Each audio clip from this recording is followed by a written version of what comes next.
have noticed that I've been gone for a little bit. And the reason for that is partially because I just needed a little bit of a break, but also I have been making videos relatively consistently for over 2 years, and that ended up taking me in the direction of a couple of exciting creative opportunities that have taken up a little bit of my time recently. But it also brought me to this new office, which frankly right now looks terrible, but I'm working on it. And I also just needed something to spark my interest again, something that would get me back into it. For anybody that's new here, this channel is primarily about food and the stories of the people who make it in my hometown. But for this one, I wanted to try something just a little bit different because I had been wondering if maybe there was a tool I could find that would inspire me. And I think maybe I did. Maybe. But I really need to decide whether or not I'm going to keep them like right now because my return window at Best Buy closes at 8 p.m. tonight. So by that time, I need to decide whether I would rather have these or $300. So let's talk about that. And there are already a lot of videos about the technical specifications for these as well as a bunch of unboxing videos. So I'm not gonna go too deep into either one of those things here, but I guess I could just show you this is what the box looks like. It is, in fact, a box. But what I really wanted to talk about is the practical uses of something like this and also try to answer the question of who in the world they're actually for. So here's an overview. First, they have speakers that are right here, if you can see them. They fire directly into your ear, and if you are wondering about that aspect of them, I can tell you that they work surprisingly well. They allow you to listen to music or podcasts or anything that you want without isolating you from the outside world. When I've worn them in a grocery store or wherever I was, I've been able to hear what I was listening to just fine. The speakers don't have much low end, but the clarity is impressive. However, if you're in a more quiet environment and you've got the volume over about 50%, people will be able to hear what you're listening to. So say you're listening to something like The Notebook. People will know that you're listening to The Notebook, but because they're sunglasses, they won't be able to see you crying. The next feature is that they have 5 microphones that are placed around the frame. I don't remember exactly where. I just remember that they said that there were 5. And I've taken a lot of phone calls with these, and honestly, they're great. Your voice comes through as clearly, if not more clearly, than any other headset that I've ever used. This is an example of what my voice would sound like if we were having a phone conversation while I was in the women's bathroom at my office. I've never been in here before, but I just learned that they have a chest of drawers, 2 sinks, and this plant, and now I know that. And with the quality and the location of the speakers, you can clearly hear the person that you're talking to on the other end as well. For that function, they're excellent. However, if anyone is looking at you while you're taking a phone call, they will just see a person talking to what looks like nobody about how the Notebook is a masterpiece. So you're kind of forced to either be okay with being the guy that looks like he's talking to himself, or you have to explain to people that you are talking to your sunglasses. And now they know there's something up with your sunglasses, and I'll get into that in just a minute. And they also have a built-in virtual assistant that can actually do quite a few things. You can ask it about normal stuff like the weather. Hey Meta, what's the temperature and is it windy? The temperature is 63 degrees Fahrenheit, and it is windy with a fresh breeze from the south-southwest at 19 miles per hour. A fresh breeze. And that's simple enough, but it's really not all that interesting. But it can also take a picture of what you're looking at and tell you what it is. And I actually haven't even tried that yet. Hey, Meta, what am I looking at? You are looking at a camera set up on a tripod with various accessories. That's true. What am I looking at? You are looking at a robotic dog on top of what appears to be a blue sofa. I'm gonna try that again. Hey Meta, what am I looking at? You are holding a drone, possibly the DJI Mini 2. Idiot. It's a Mini 3. And the way you control playback is on the right stalk right here. You swipe it forward to turn stuff up, or swipe it back to turn it down, or just tap it to play whatever it is. Between them, felt his body, felt it.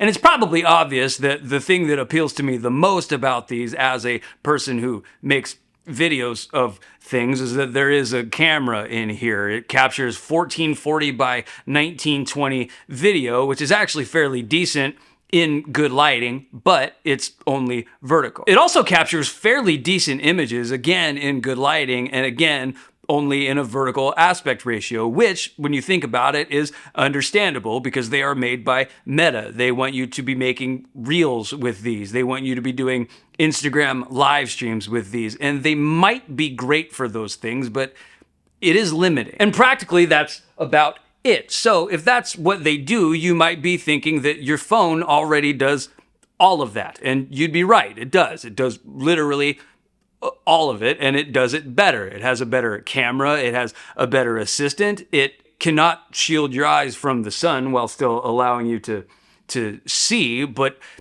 it does every other feature. So who is this for? And honestly, if they are for anybody, it would be for me. It seems like it would be right up my alley. I love to break up my videos with different kinds of shots, with drone shots and 360 cameras, and all of that is probably unnecessary for what is, again, a food channel, but they make it a little bit more interesting for me, and then hopefully a little bit more interesting for you. And all of that takes me to the biggest question that I have about these. If I'm the target demographic at this price, they have to bring something substantial, something valuable to these stupid videos.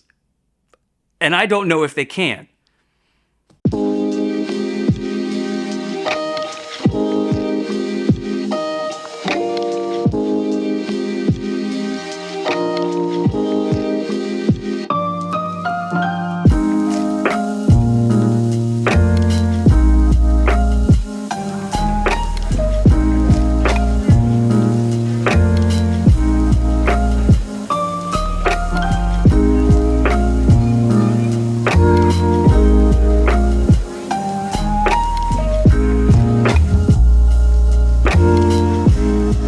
If you're ever looking in the Columbia Center Mall for the best private bathrooms, downstairs in the women's Macy's is the place to go. This bathroom, it's 96.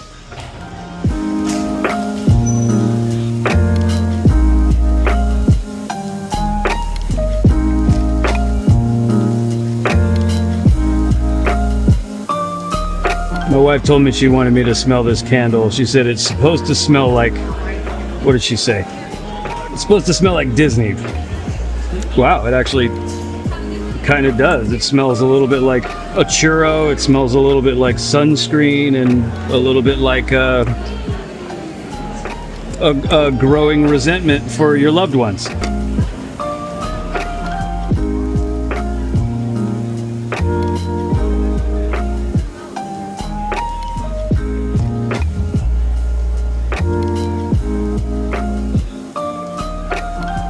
The hardest thing to do with these things so far for me is actually finding something to do with them. Unless you're somebody who's perfectly comfortable walking around filming strangers without, there's a kid. I have to blur that kid. Unless you're somebody that is perfectly comfortable walking around filming people, not just without their consent, but without their knowledge at all, I'm not even sure exactly what you can do with these things. I guess you could use them if you were like on vacation or something and you were in a situation where you couldn't have your phone, like you're in the ocean or something, and you could get some mediocre pictures of your family swimming in the ocean. I guess you could do something like that if that's really what you wanted to do, but the more and more I use them, I can't understand what they're supposed to be.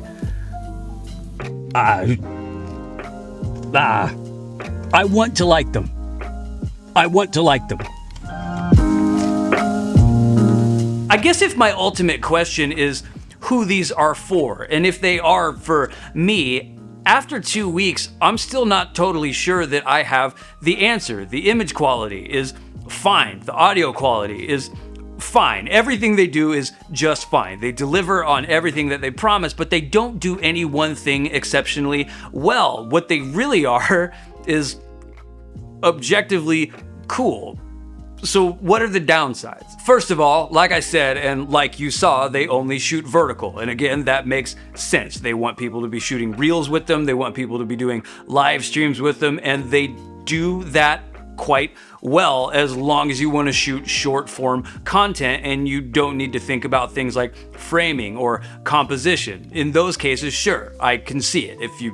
I can see it. Also, the recording time is limited to 60 seconds, and that's a little bit of a bummer for me because what I would really like to do with them is record continuously and then go back and edit the footage down into a short. I tried to do that a few days ago at Costco. Sometimes I go and make a video about what samples they have on any given day, and I was thinking that these would be great for that, and the result was, again, fine, but there were a couple of problems. The first one was that the recording would cut off right when I was in the middle of something and I would have to go back to where I was to capture it again. So now, not only am I wearing sunglasses in Costco, I'm walking around in circles and talking to myself while wearing sunglasses in Costco. And I could get the ones with the clear frames, but then they don't function as sunglasses. And I could get the ones with the transition lenses, but those are $80 more, which makes the value proposition even more difficult. But the biggest problem was not only did I feel like a weirdo,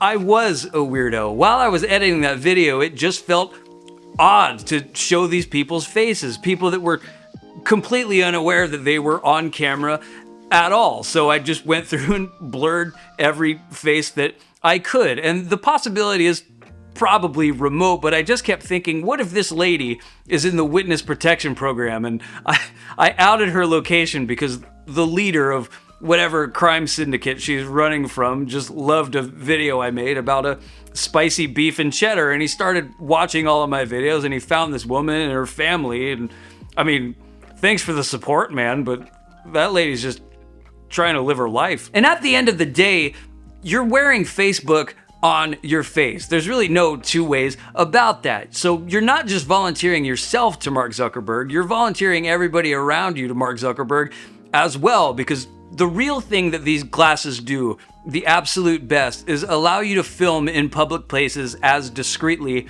as possible. They allow you to film in public places as discreetly as possible. They do have a little flashing light here. I say flashing, it's kind of gently strobing. That is supposed to indicate to the people around you that you are filming, but it's so subtle. Like, unless somebody was really looking at you, they would never see it. And even then, they would have to know what it was that they were looking for. And even worse than that, there are a ton of videos about how to disable that light entirely so that you can film people around you without them having any indication that they're being filmed at all. And the obvious question that arises from that information is, why would somebody want to do that? It's true that there is no expectation of privacy in public, but it's still at least a little bit weird. The primary benefit of these things, it would seem, is that they allow you to be a weirdo. And that's probably the answer to who these are for. They're for narcissistic weirdos that are in a position to be able to afford them. So having said all that, am I gonna keep them? Yeah. Yes.